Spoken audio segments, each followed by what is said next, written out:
大家好，我係6D 班嘅林玉坤。大家好，我係4A 班嘅林玉軒。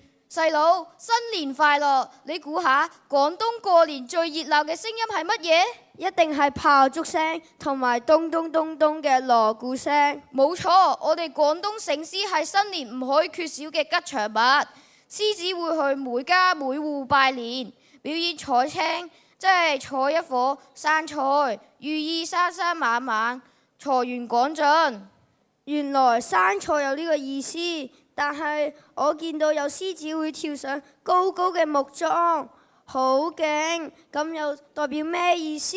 嗰個係高裝採青，代表步步高升，克服困難。獅子會表演喜怒驚樂嘅表情，就好似講一個勇敢嘅故事。呢啲本領都係非物質文化遺產，係爺爺傳俾爸爸，爸爸傳俾師傅，一代一代用口同埋身體傳承下嚟嘅文化。非物質文化遺產係唔係唔用文字，而係用行動記住嘅寶藏？冇錯，比如獅頭嘅製作方法、舞獅嘅步伐同埋鼓譜，都係靠人傳人保護下嚟嘅。甚至獅子見面要低頭行禮，都係一種傳統嘅禮儀文化。我明白啦，所以春節睇舞獅唔止係睇熱鬧，再睇一部活生生嘅傳統百科全書。冇錯，下次我哋一齊去睇舞獅嗰時，可以留意一下